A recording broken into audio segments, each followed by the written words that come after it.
Dünya Uyghur Qurultayı dunyoga kelganligining 20 yilligini xotirlash faoliyatlarining bir muhim mazmuni sifatida 4-may kuni Sharq Turkistonning mustamlaka qilinishiga xalqaro qonunlar asosida qarab chiqish temasida maxsus doklad berish yig'ini uyushtirdi. Bu doklad hamda uningga aloqador masalalar to'g'risida oldi bilan Dunyo Uyg'ur Qurultayı ijroiya komiteti raisi Ömer Qanat apandi yig'in ahliga qisqacha tushuncha berdi. Onun bayan qilishicha, Xitoy hukumati Uyg'urlarning zaminini 1949 yili ishg'ol qilgandan buyon hozirgacha Uyg'urlarni yo'qotishni maqsad qilgan turli siyosatlarni yurgizib kelgan. Şuna Uyg'urlar masalasi faqatli bir kishilik huquq masalasi bo'lmasdan, yana o'z navbatida bir milliy masala hisoblanadi. Xalqaro kishilik huquq advokati Michael Van Valid so'zida tarixdagi Xitoy hukumi va Xitoydan iborat bu so'zga millat, territoriya va hukumat nuqtasidan izohat berib, uni tafsili tushuntirdi. Shundan keyin bu vaqtdagi ba'zi xulos xarakterlik bayonlarni o'qib o'tdi. Shu qatorda o'zlari yakunlab chiqqan Sharq Turkiston zaminini qadimdan tortib Xitoyning bir qismi yoki Xitoy davlatining bir qismi deydigan fikr butunlay xato degan nuqtani sharhlab berdi. Juma kuni Fransiyadagi Uyg'urlar Xi Jinpingning kelar hafta prezident Emmanuel Macron'ni ziyorat qilishini Uyg'urlarga urilgan shapaloq deb atadi.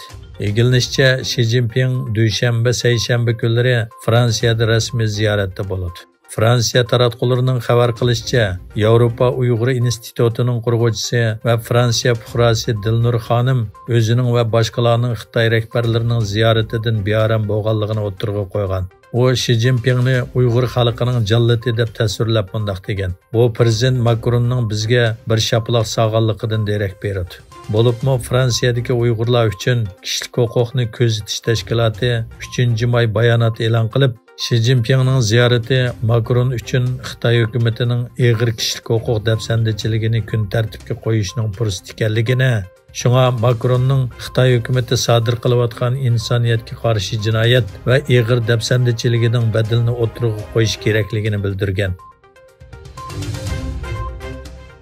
Xitoy doiralari Filippinning sobiq prezidenti Rodrigo Duterte'ning Beijing hukumati bilan Janubiy dengizdagi eglik huquqi talash tortishiga uchirgan rayonlar haqida hosil qilgan maxfiy kelishim borligini e'lon qildi. Xitoyning Manilada turishliq bosh elchixonasi e'lon qilgan bayonotida Filippinning sobiq prezidenti Duterte'ning 2016-yili Beijing ziyorati jarayonida ikki davlatning talash tortishidagi orollarni cho'ktirgan holda harakat qilish to'g'risida vaqtliq alayda o'rinlashtirish haqida birlik kelganligi o'tirg'a qo'yilgan. Qirg'iziston diplomatiya ministrligi fuqarolarni Rossiya chegarasidagi qattiq tekshirish to'g'risida ogohlantirdi. Egilishicha, bu ogohlantirish kishilik huquq faoliyatchilarining Rossiyadagi bir konsert zalida yuz bergan qurolli hujum qilish voqeasidan keyin O'rta Osiyo davlatlaridagi fuqarolarga qartilgan chet elliklarga o'chmanlik qilishning kuchayganligi to'g'risidagi dokladdan keyin e'lon qilingan.